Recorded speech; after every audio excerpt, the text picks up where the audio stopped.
Namaskar. Hello and welcome to PGurus channel. I'm your host 𝙒𝙖𝙩𝙨. This episode is in this episode we are going to throw some light on what were the different things that the PFI leadership was up to, what were their links, which could be transcending countries. They were also having a lot of other nefarious associations, and where the sources of funding came from, all this and more. And we would urge you to read one article that Savio has written in the Goa Chronicle. Maybe Savio didn't write it, but it has appeared in the Goa Chronicle. So you can take a look at that. We'll put that as a link in our description section. So let's welcome the guest of the evening, Savio Rodrigues of the BJP. Savio, namaskar and welcome to PGurus channel. Namaste. Thank you for having me on your show, Shri. Savio, this one is going to be basically the one that we are going to share the bulk of the dossier in terms of what was planned, what was the ideology behind it, what they were thinking. You know, a professor's hand was cut just for setting a paper question about Muhammad.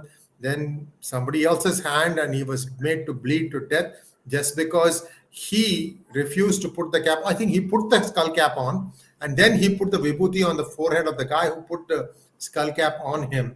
So a lot of things, gory details were evidently videotaped and shared for the students. Take it away, sir.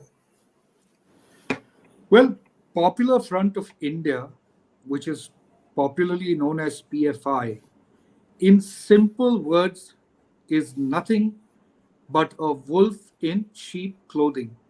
I have said it, not now. I have been saying this way back in 2012.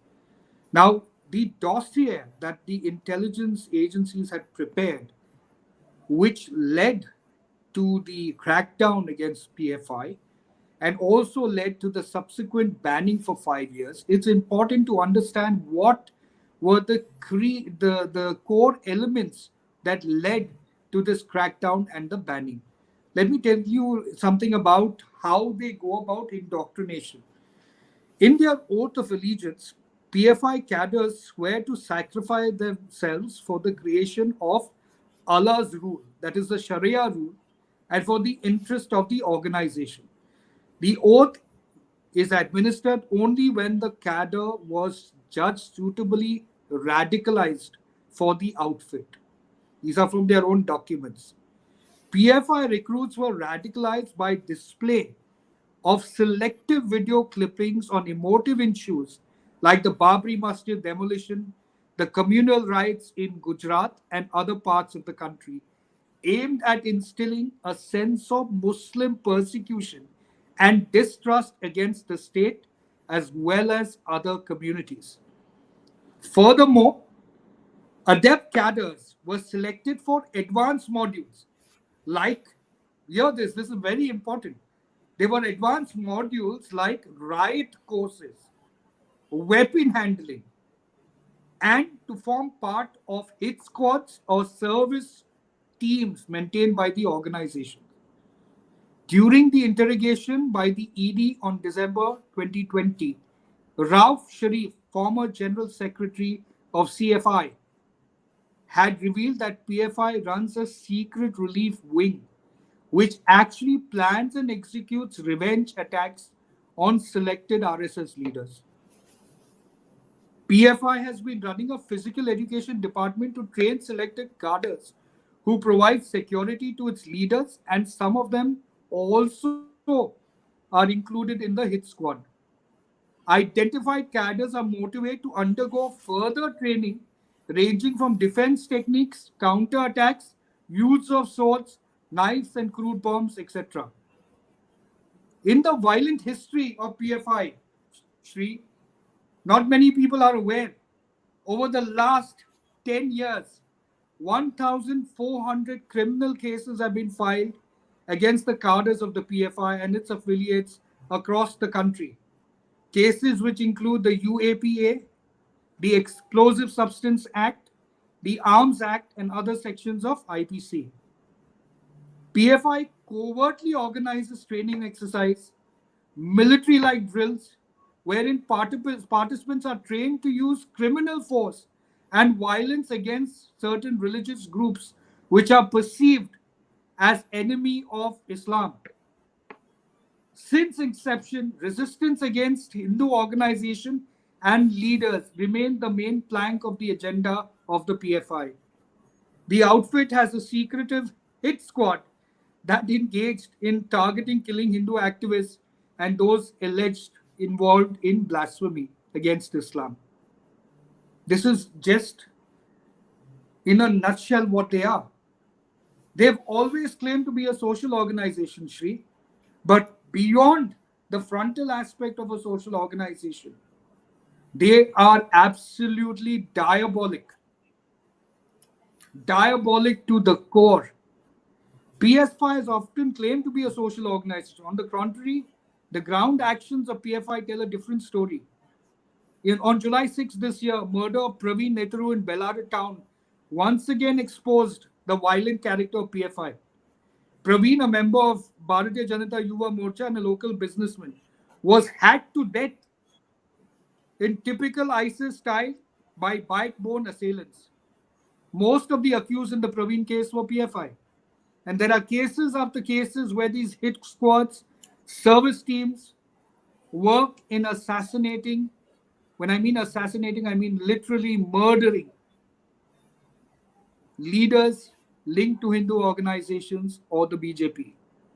Now, the more we talk about it, the more you will realize that PFI's biggest source and PFI's modus operandi are nothing less than the Muslim Brotherhood or the ISIS or the Hamas or the Mujahideen, the Bangladeshi one which they are connected to, or Al-Qaeda itself.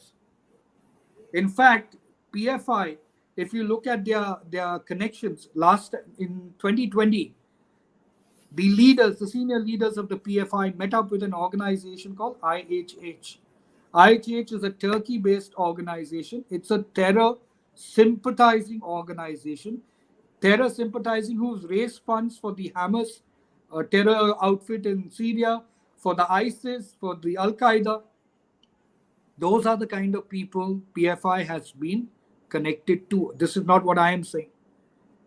This is what the Dossier is saying. If you look at their funding, they've got funding from UAE, they've got funding from Saudi Arabia, they've got funding from Bahrain, Oman, Kuwait, Mauritius, Maldives, Turkey.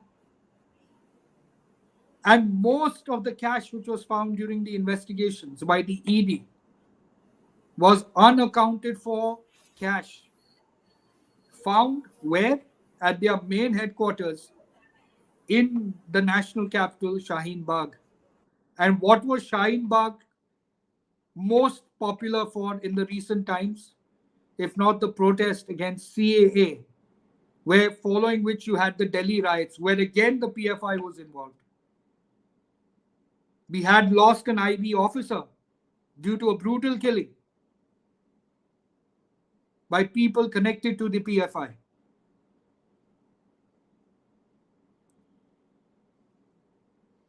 Now, what are we staring at, and why was it necessary for the government to crack down on PFI and the Operation Octopus? The Operation Octopus was not something that came about in the last couple of months. It's something that has been under watch way back in 2010. The PFI's frontal face of a social organization is a deceptive camouflage to hide their intent. Their intent is to create an Islamic caliphate in India. That is their intent. A document was found on one of the PFI members that were arrested. That document spoke about how they have planned to make India an Islamic nation by 2047. So the sympathy that is coming out by some people for the PFI, they need to understand that you're looking not at a sheep, you're looking at actually a wolf. In 2021 in Kerala, explosive jihadi literatures were recovered from Padam Forest area in Kollam, which was a military training site of PFI. a military training site, Shri. In fact, their army was getting, they were planning their army way back in 2010. I started investigating these guys, and you know what I mean when we started investigating these guys, when we first got the photograph of their army. And we have not been after PFI just now. We've been at it for almost 12 years.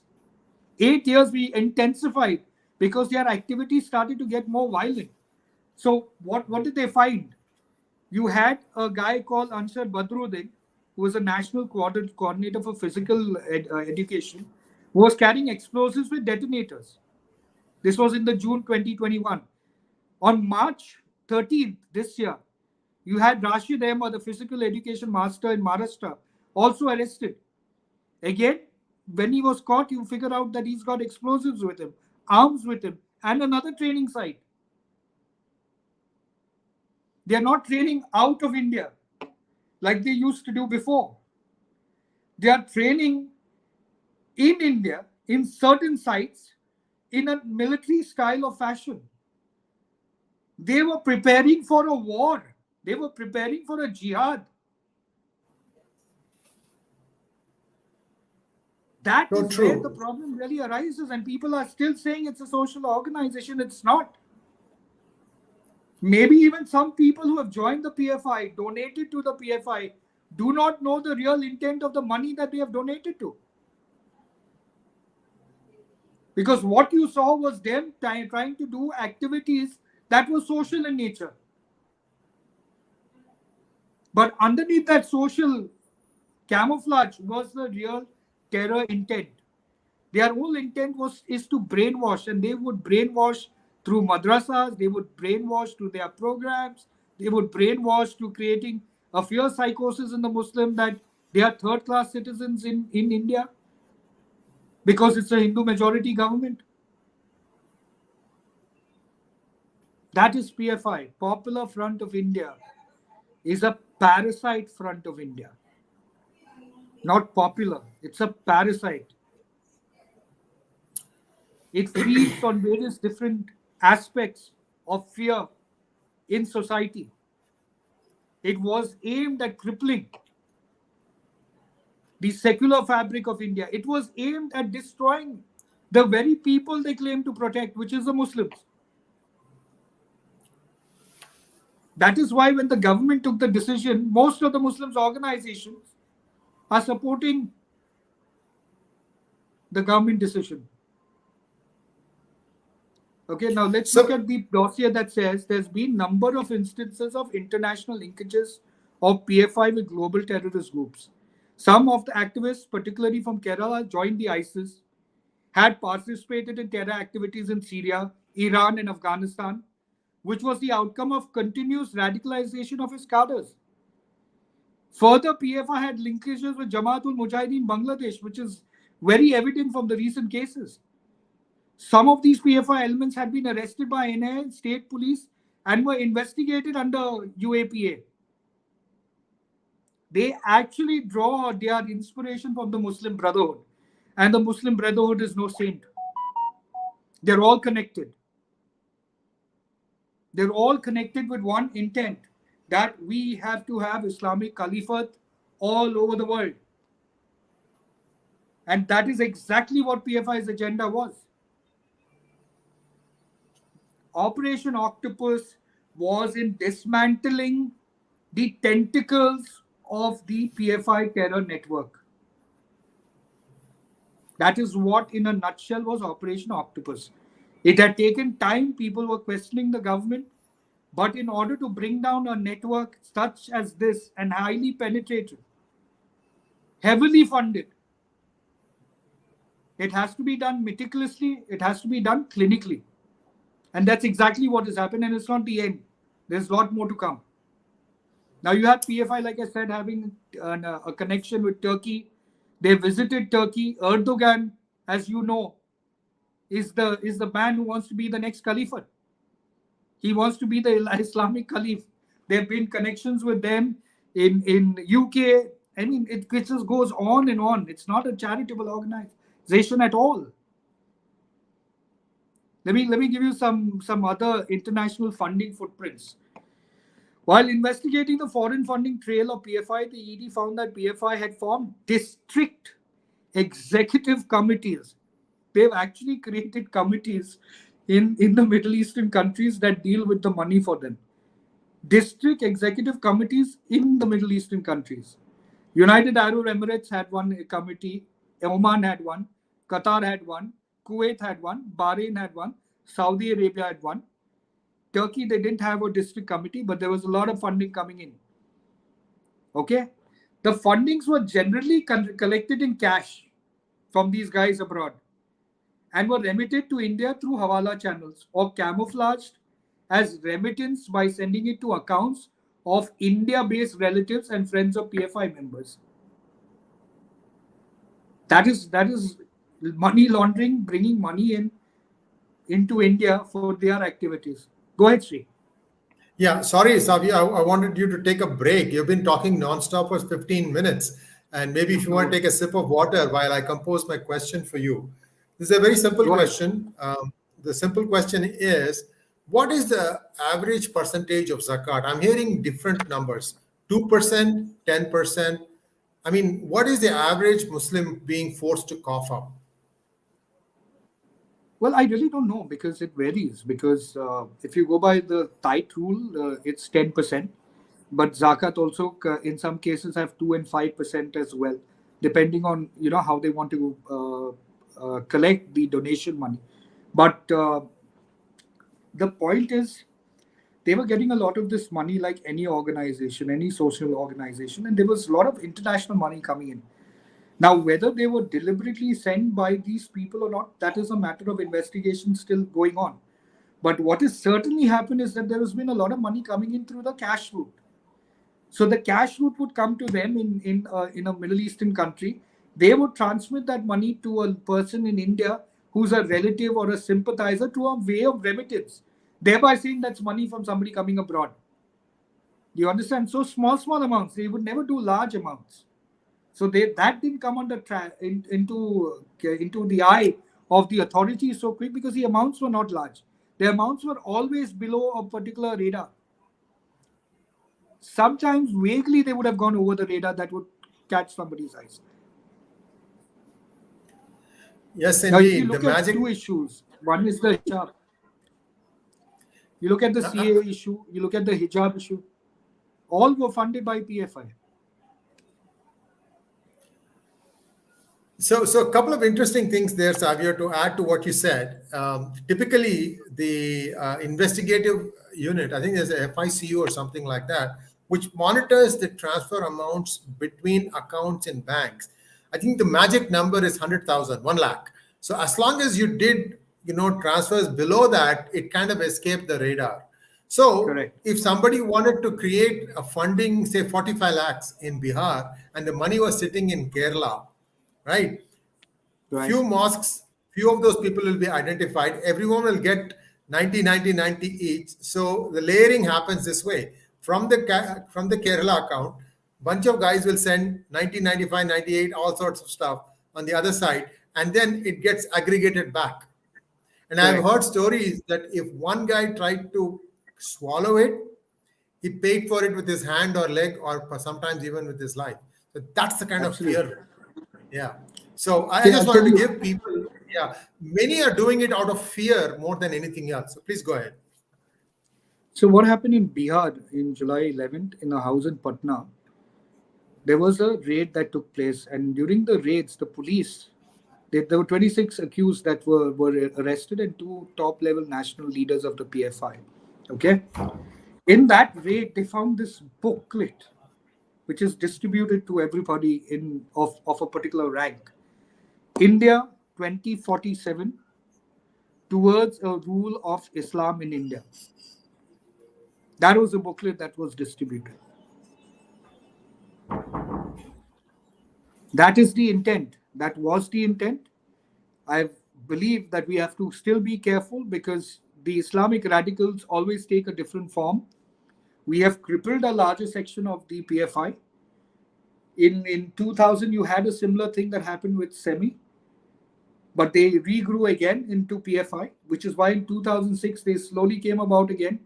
And then by 2010, you started having a little bit of their activities coming out.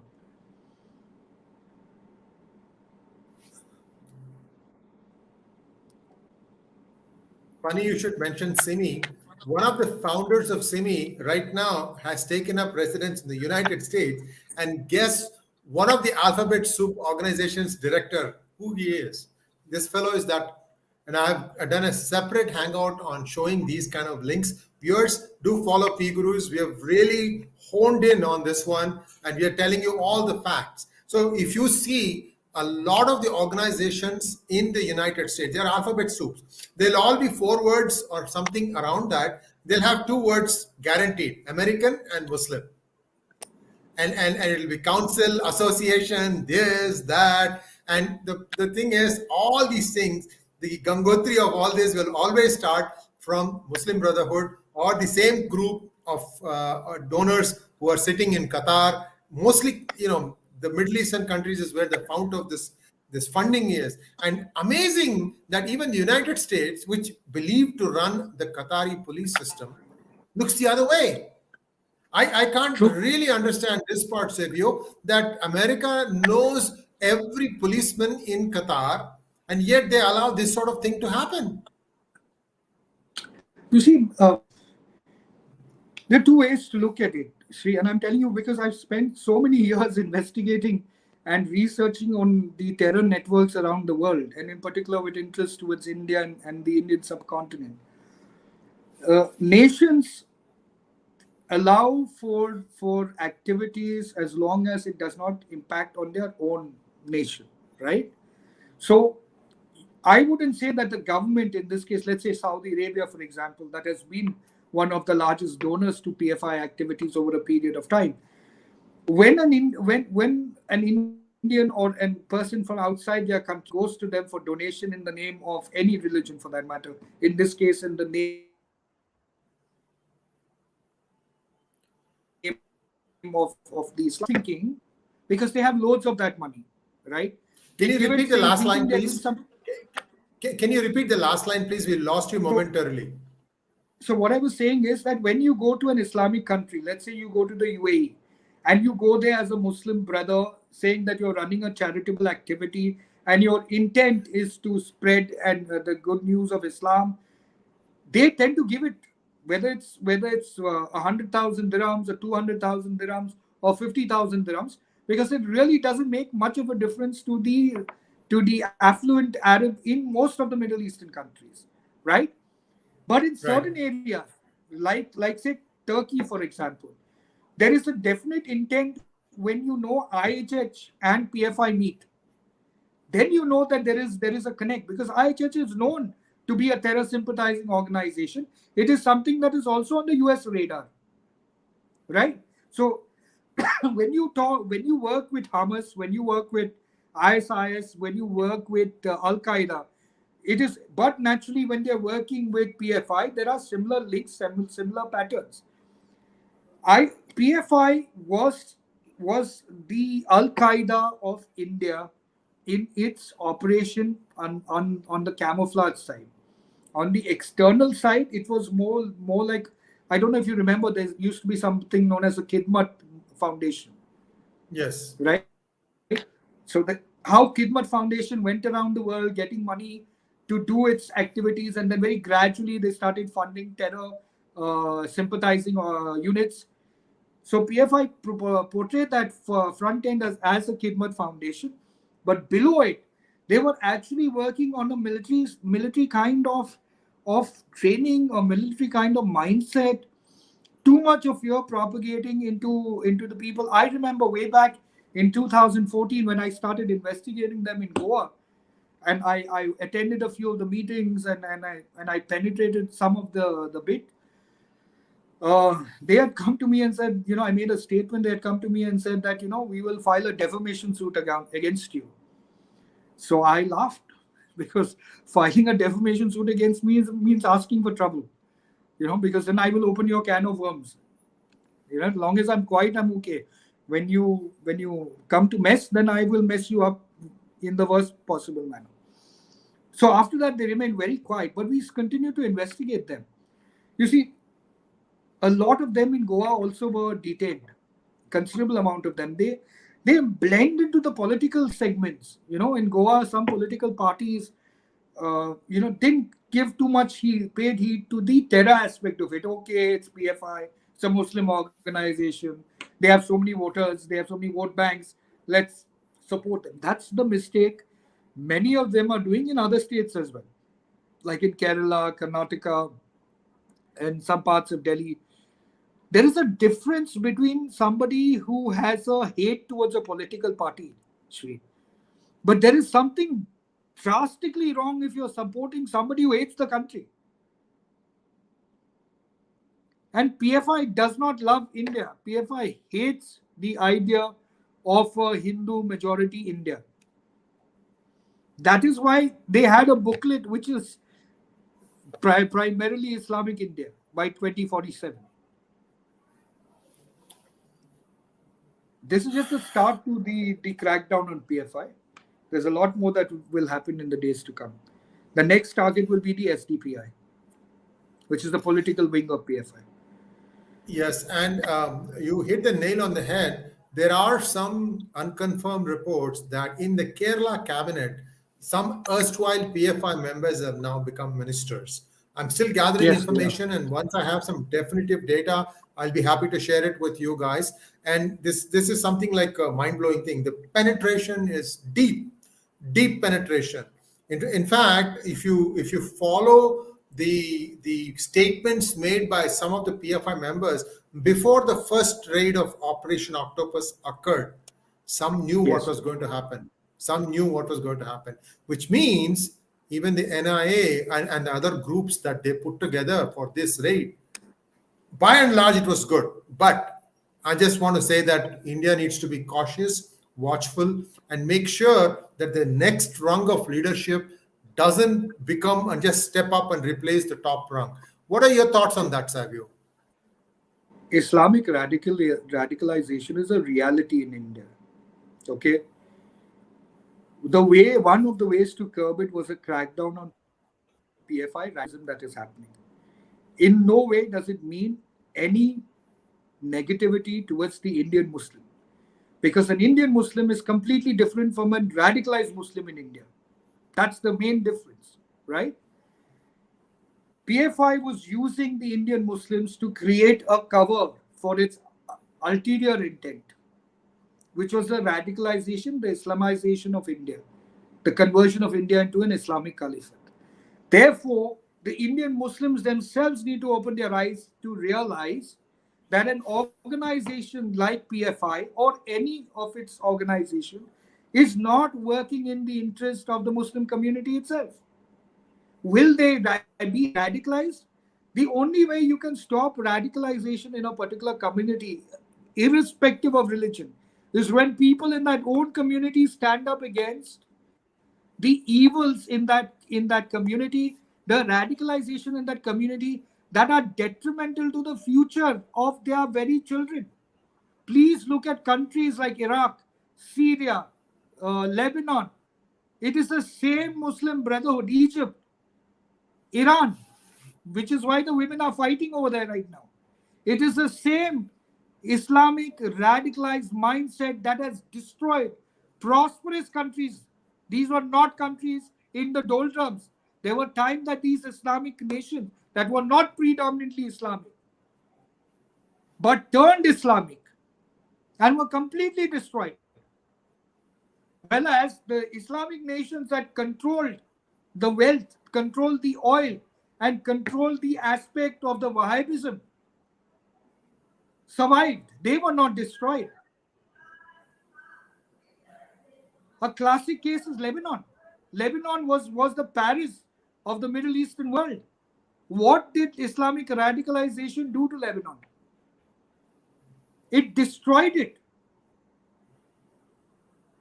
Iran and India has so many cultural closeness together, especially because of the Parsis and the Persian connects. Today, if you look at Islam, what was about 40, 50 years ago, and after the Khomeinis came in, the Islamic radicals came in. Iran completely transformed into a totalitarian state with an absolute debt to the rights of women. So Islamic radicalization does not benefit the Muslim at all. The Muslims in India must understand. Today, the people are talking about hijab in India, right? Which is what PFI was supporting, fight against the hijab. In Iran, women themselves are taking off and wanting to be free from the hijab. While I believe it's the right of every woman to wear the hijab or not wear the hijab, in the end, your religion is telling you two different things. In one part of the religion, you have women who are standing up against what they consider to be atrocities of that religion. And in another place, you have the Muslims who are going right into the atrocities because you don't see it as an atrocity. Islamic radicalization is a parasite. And Popular Front of India should not have been Popular Front, it's Parasite Front of India. Its aim was to destroy the secular fabric of India. And that is why they have to be cracked down. And every Islamic radicalized organization, every organization that's radicalized in any form, must be taken down. All right, let's take a few questions now. I think some questions were there. It was remiss of me not to mention the hashtag. Ask Savio if you want to send in some questions. One or two questions I did see. Let's see if our editor can pull them out. While that is happening, viewers, please like, share, and subscribe to our channel.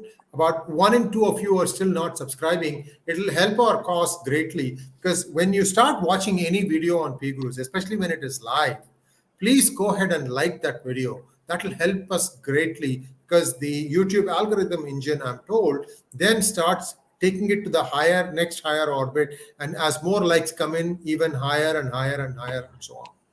We are not asking you to give us any money. We are just saying, just like our video. We know we do our homework well, like this one that Savio has put together. It has taken him days. These dossiers are like, pretty big, pretty thick. To get the saransh of that and to present it in a 30-minute presentation is no easy task. So first question is from Jayanti Iyer. Is PFI indigenous or is it an ISI initiative? It's both. Both, because it started off as an indigenous activity after the SIMI was banned. The former SIMI members itself formed the PFI. And later on, it got massive support from ISI and as well as terror organizations around the world. Asha Lata wants to know, what about gold smuggling used in Kerala for PFI funding? I have no answer to that because I'm not sure about whether gold was involved. But I'll tell you one thing that definitely is used in the terror world, terror and the drugs world. One is the main component of exchange other than money is real estate, which was happening in the PFI case in various places in Dubai and the Middle East, and diamonds. Wow. Akshay Kumar wants to know, how do you take out foreign hand who are against India using international platform? Well, I don't expect international platforms to support the activities of what India is doing, because if you see the kind of coverage that they're talking about as far as PFI is concerned, and some of the Muslim organizations raising a UN cry in the international space, I think we have to do what we can as a nation and weed out the parasites in our nation. And like I said, Islamic radicalism and any form of radicalism must be weeded out of the country. And I think Operation Octopus was a very well-planned operation. We were fairly successful, and we will continue to crack down on Islamic radicalism and any form of radicalism. Akshay Kumar wants to know, how do you take down foreign hands like Qatar, Turkey, ISI agents using international platforms? I just answered that. I think Right. you can't take them down. You can only counter their their roles. So what happened in the investigations of PFI, ED and other investigative agency were able to track down the money trail in most cases, even in the Middle Eastern countries. So with the diplomacy that we've been showing over the years with the Middle Eastern countries, cooperation on exchanges of terror-related data has been very easy. Initially they used to be reserved about it several years ago. I think the relationships have further increased. Most Middle Eastern countries now, with the liberalized views that they are taking, and realizing that the oil is drying out, they need to look at other forms of businesses, and they want a lot of Indian investments to come into the Middle East. I think there's been a lot of cooperation, and that's how you crack down on terror. You crack down on terror when countries across the world come together to understand that today terrorism might attack one country, tomorrow they might attack your country. It's the whole purpose of terror is fear, nothing else. Just to answer the question, I want to add to that Akshay Kumar's question about what can be done. Akshay, ask yourself this question. In the last 6 to 8 months, have you seen how many new organizations have come in the United States where they are putting together data of all these activities, shenanigans, and putting them out? PGurus is just one channel. There are many other sites that have come up now. Everybody is honing in on a specific aspect, and right now they are on the run. You saw what happened in TNEC. There's a video on channel 2 of PGurus. If you want to know, just a 6-minute video, what happened in TNEC, and from there, how things got twisted out of shape, and then how the Hindus fought back, and see what is happening now. So anyway, I just wanted you to understand that there is a lot of stuff happening now. Now, let's take a look at the next question. Suparna Angar wants to know, I think that is correct. I don't know if it is Unger or something like that. Excuse me, Suparna. Why did it take the government so long to take action? Because when you want to break down a network, you have to ensure that all the tentacles of the network are in the right place at the right time where you want them, in order to, in one swift action, crack it down. It's a classic move that was been done in administrative strategy, in war strategy over years, where you keep everybody under watch, and then in one sweep you take everybody out, so they don't have time to retaliate. So that takes time, because of course you're going to have fallout of the law. You'll have them. We've got 6 months to continue to ensure that their ban on them is justified. So there's a process. It's not like the old times before, where you could just get into a war and, like the mafia style, take out everybody in one shot. No, it's you have a process of the law which has to be followed, and we need to have all our ducks in a row. And also, I think they have guessed how the fallout would be, and they've managed that quite well. Touch wood. So far, things have been, bar the odd petrol bomb throwing incident in Tamil Nadu and a few arrests and hartals in Kerala, it has been more or less contained, so which is a good thing. Yeah, controlled. So let's hope that that kind of converges down to zero, and that the process of law of putting up their charge sheets, and then the cases, and then the judgments and so on, these things happen very quickly, because this is something that you don't want to delay too long. There's a question from Narayanan Mahalingam.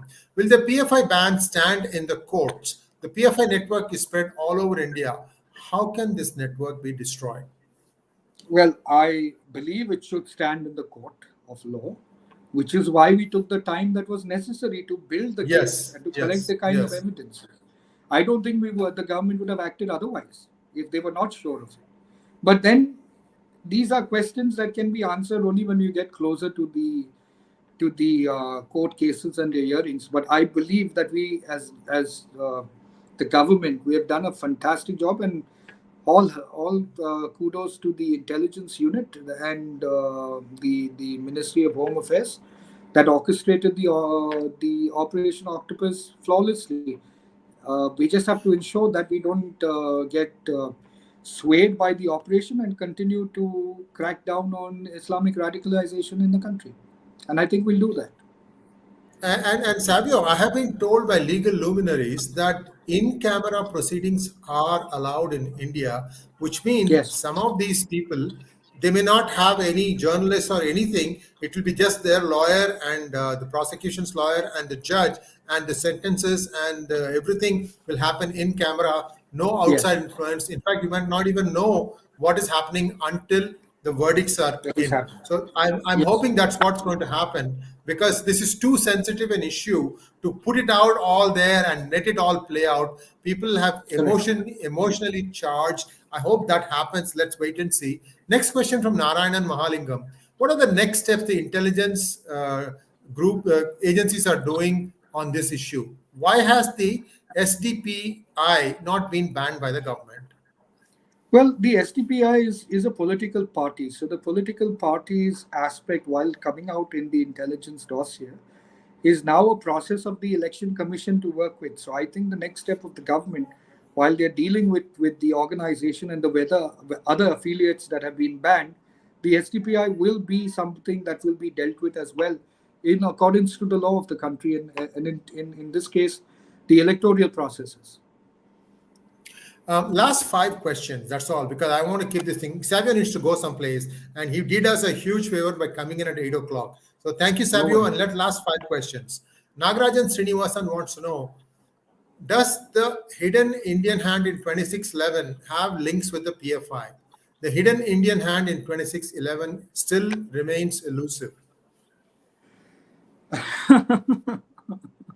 Those are very difficult questions for me to answer online. I almost got threatened the last time I ventured into this territory, but I'll tell you what I know. I don't know whether the hidden and elusive hand, whether it's political or whether social, is involved with PFI. But what I do know is that PFI's intent is directly linked to the intent of Pakistan's ISI as far as breaking India up. Now, to most people within the intelligence community, the short way to break India is to break them on the religious parameters. So you target the larger minority, in this case, the Muslim minority. You've had a friction that has happened time and again, and that's why you had a partition. And the Muslims then went to Pakistan, and for Pakistan became Bangladesh. And that intent of breaking and capturing places broken by religion is what ISI does very well as far as India is concerned. And that is why we have to crack down. If you look at what happened in Kashmir way back in 1990, and the silence of the Indian people at that point of time, it's only now that we started opening our mouth when this government did the abrogation of Article 370, right? Before that, everybody was silent. So don't underestimate the Islamic radicals, is what I always tell everybody. You don't know their intent. You don't know the madness that is brought to their intent. The reason the church in Kerala got so scared because they suddenly realized that 4,000 girls, Christian girls, were under the effects of love jihad over there. This is a well-oiled, trained machine that keeps coming over and over again. It's the same template all over the world. Look at around the world, you're seeing the same template in every European country as well. So don't be shocked. India is not unique alone to them. The only uniqueness that is there about India is the fact that we are people of Sanatan Dharma beliefs. And it's very difficult to beat the Hindus in India at their game,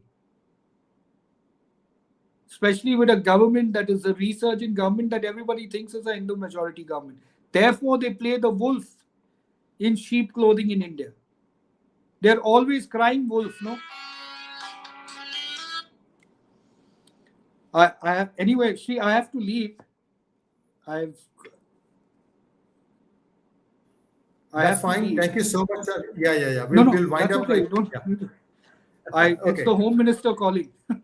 Okay. Last question. Just one question. Sure. When I put the hashtag out, it threw up a lot of questions. Last question. One more question.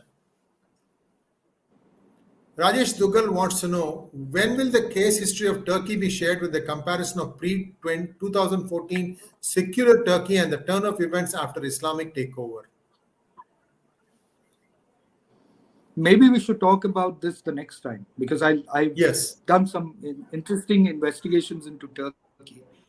And this wonderful. guy Erdogan, I mean, he's Turkey was at one point of time this wonderful destination that combined the old world with the new world. Now it's gone into the underworld, basically underground. That's what Turkey's become because of Erdogan and his immense craze for the Islamic Caliphate. He suddenly thinks he's an Ottoman in a globalized world. That's the problem with the leader Erdogan. Thank you so much, But we'll do Savio. That this was at a some point wonderful. of time.